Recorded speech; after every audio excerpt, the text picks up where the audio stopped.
अब हम देखते हैं इस क्वेश्चन को।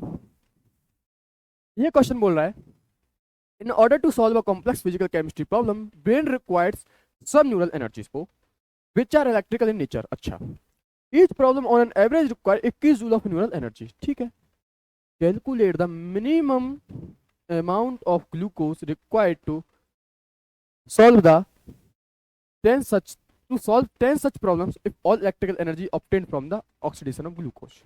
तो ग्लूकोज की जो ग्लूकोज से जो एनर्जी मिली है, ग्लूकोज के ऑक्सीडेशन से जो एनर्जी मिली है, वो मेरी न्यूरल एनर्जी में वर्क कर रही है। मतलब जो सारी की सारी एनर्जी रिक्वायर्ड है वहां के लिए, न्यूरल एनर्जी के लिए, जिसके के लिए एक के लिए 21 जूल लगती है, और ऐसी 10 प्रॉब्लम्स हैं। तो मुझे सबसे पहले इसके पीछे मुझे कॉन्सेप्ट पता होना चाहिए कि इसके पीछे कॉन्सेप्ट क्या है, पहले ये तो मुझे पता होना चाहिए। जब मैं इसके पीछे कॉन्सेप्ट निकालने के लिए जाऊंगा तो बस मुझे इतना पता होना चाहिए एक चीज, कि डेल्टा जी बराबर होता है मेरा delta H minus T delta H के बराबर। तो ये मुझे पता लग जाएगा, ये तो मुझे पता ही है, डेल्टा जी बराबर delta H minus T delta S होता है। यहाँ से मुझे डेल्टा जी की वैल्यू पता लग जाएगी। पता लग जाएगी तो फिर मुझे पता होना चाहिए कि नंबर ऑफ मोल्स निकालने के लिए यूज करते हैं wait divide by molecular wait. इतना मुझे पता होना चाहिए, और फिर मैं यहाँ से मॉलिक्यूलर वेट को निकाल दूंगा। ये मुझे पता होना चाहिए।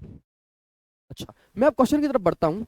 तो पहले मुझे क्या है, पहले डेल्टा जी निकालना पड़ेगा, क्योंकि मुझे पता है डेल्टा जी है क्या। डेल्टा जी जो है मेरे पास, वो डेल्टा जी है क्या मेरे पास, यही तो मेरे पास यूजफुल एनर्जी है। क्या ये यूजफुल एनर्जी है जो कि कार्य करेगी, यूजफुल एनर्जी है जो कि मुझे कहाँ से मिलेगी, ऑक्सीडेशन किससे मिलेगी, ऑक्सीडेशन किसका, ऑक्सीडेशन ग्लूकोज का। ग्लूकोज ही है ना, क्या है, ग्लूकोज। ठीक है ना। तो पहले मैं क्या करता हूँ, डेल्टा जी निकालता हूँ। डेल्टा जी जब मैं निकालूंगा, तो डेल्टा जी जब मैं निकालूंगा,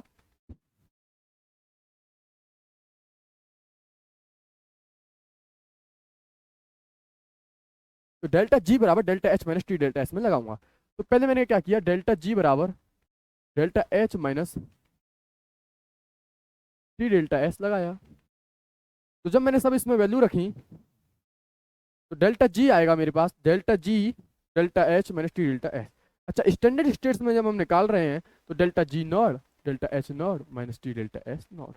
अब मुझे यहाँ भी क्या करना पड़ेगा, यहाँ भी मुझे डेल्टा जी नॉट रखना पड़ेगा। क्यों, क्योंकि ये भी तो मेरे पास एक यूजफुल एनर्जी है, क्योंकि हम स्टैंडर्ड स्टेट्स में हम बात कर रहे हैं। ठीक है, तो पीछे से देखूं तो डेल्टा जी बराबर delta H minus T delta S. तो माइनस के 2800 किलोजूल पर मोल, कितना है डेल्टा एस, माइनस के 2800, कितना है, माइनस के 2800, माइनस के टी रखना है मुझे। टी कितना है मेरे पास, टी है मेरे पास, कितना दे रखा है मेरे को, 300 केल्विन। कितना, 300 केल्विन, 300। ठीक है, और डेल्टा एस नॉट जो है मेरे पास, डेल्टा एस नॉट जो है मेरे पास, डेल्टा एस नॉट है जो मेरे पास, वो है माइनस के 1000/3। कितना है, माइनस के 1000/3। कितना है, माइनस के 1000/3। और इस पूरे को किससे डिवाइड मानना पड़ेगा मुझे, 1000 से, क्योंकि वो मेरी यहाँ जो वैल्यू है वो है किलो जूल में, तो मुझे भी से भी किलो जूल में बनाना पड़ेगा। ठीक है ना। तो 1000 से 1000 कट गया, तो यहाँ कितना बचा, डेल्टा जी नॉट बराबर हो गया माइनस के 2800, और ये प्लस में हो जाएगा, तो 300 कट जाएगा 100 बार में। तो डेल्टा जी नॉट की जो वैल्यू आएगी मेरी, वो आएगी माइनस के 2700। क्या किस में आएगी मेरी, वो आएगी मेरी किलो जूल पर मोल में। किस में, किलो जूल पर मोल। ये निकल दिया ना, डेल्टा जी नोड आ गया मेरे पास इतना। डेल्टा जी नोड जब मेरे पास इतना आ गया, तो मैं जानता हूं कि भाई कि 2700 किलो जूल जो है एनर्जी, वो किसके लिए यूज हो रही है, एक मूल के लिए। किसके लिए यूज हो रही है, एक मूल के लिए जो मेरे पास यूज हो रही है। तो अगर मैं बोलूं कि एक जूल के लिए कितनी होगी, एक जूल के लिए कितनी होगी, तो मैं बोलूंगा, क्या बोलूंगा, ये माइनस तो खैर एनर्जी को दिखा रहा है, एक्चुअल में क्या है कि 1 जूल कितनी है, 1 मोल, कितना, 1 मोल, कितना, 1 मोल।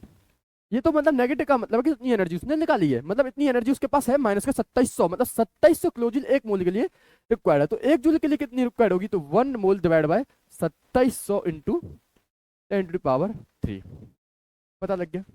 ठीक है, अब मुझे पता है कि कितने एनर्जी की मुझे जरूरत है, 21, मतलब एक को कितने की जरूरत है, 21 जूल को। और ऐसी कितनी है, 10 सच प्रॉब्लम है, 10 सच प्रॉब्लम है। मतलब अगर मैं देखूं तो मेरे पास कितनी है, 21 इंटू 10, 21 इंटू कितनी है, 10। वो कितनी की जो रिक्वायर है कि कितने मोल चाहिए होंगे मुझे, तो 1/2700 इंटू 10⁻³ ठीक है ना, और इंटू 210 मोल, इतने मुझे जरूरत है। ये मुझे पता लग गया, इतने मोल तो मुझे चाहिए। कितने चाहिए कि 210 डिवाइड बाय 2700 इंटू 10⁻³। ये किसकी वैल्यू है, एन की। ठीक है, एन बराबर क्या होता है, weight divide by molecular weight into is equal to 210 divide by 2700 into 10⁻³। ठीक है ना, बिल्कुल बात ठीक है। अब मेरे पास वेट तो ये हो गया, अब मॉलिक्यूलर वेट को उधर लेके जाऊंगा तो 210 डिवाइड बाय 2700 इंटू 10⁻³ और मॉलिक्यूलर वेट कितना है मेरे पास ग्लूकोज का, C6H12O6 जब होता है तो मुझे कितनी हो गया, C6H12O6 का जब मैं निकालूंगा ग्लूकोज का तो मेरे पास जो आएगा वो आएगा कुछ 180, कितना 180, ये किस में आएगा, ग्राम में। जब मैं इसे करूंगा तो वो आएगा 14 इंटू 10⁻³ - 3 ग्राम। बिल्कुल सही बात ना। और ये 14 इंटू 10⁻³ का मतलब क्या है, क्या 14 मिलीग्राम नहीं है ये, मतलब अगर इतना 210 के लिए जरूरत है तो मुझे कितना चाहिए होगा, उसने कितना चाहिए होगा मेरे को, मिनिमम अमाउंट ऑफ ग्लूकोज कितना चाहिए होगा वो मुझे पता लग गया, वो हो गया मेरे पास, वो कितना चाहिए, 14 मिलीग्राम का मुझे ग्लूकोज की जरूरत है। ग्लूकोज की मिनिमम अमाउंट जो है मेरे पास वो है 14 मिलीग्राम। तो मेरे पास जो करेक्ट ऑप्शन है ना वो है मेरा ऑप्शन नंबर बी, मतलब 14 milligram is the correct option. मतलब 14 मिलीग्राम मुझे एनर्जी जरूरत है, अमाउंट जरूरत है, 14 मिलीग्राम अमाउंट की जरूरत है ग्लूकोज का ऐसी 10 सच प्रॉब्लम्स को निपटाने के लिए। तो ये है इसका सॉल्यूशन और ये है इसका आंसर, 14 मिलीग्राम। तो करेक्ट ऑप्शन इज बी।